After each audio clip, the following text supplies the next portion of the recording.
In this video, I'll be showing you how to fix Steam games not downloading. It's a very simple method, so if you find this video helpful, be sure to drop a like and subscribe. Now, it can be very annoying if, there's just something stuck in a constant loop or anything like that. So the first thing you want to do is bypass the overloaded regional content server. So Steam automatically assigns you a localized server based on your IP. So all you want to do is open up Steam, go ahead and click on Steam on the top left, and then go over to Settings. Once you're here, go over to Downloads, and then you're going to see Download Region. Switch it to something else. Like, you can keep it in the same country, but switch it. Like, if I'm on UK London right now, I want to switch to UK Manchester, and then see if that works for you. And it should definitely drop a broken connection line and map your download packets to an entirely different one. While it might be slightly slower, at least it's going to be stable and it's going to be working as well. Now, another thing you can go ahead and do is kill restricted background throttling rules.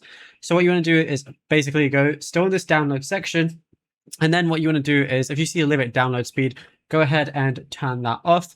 And you can also, where it says throttle downloads while streaming, you can disable this as well. And you can allow downloads during gameplay as well. Final thing I'd recommend doing is clearing your download cache to see if that was blocking anything.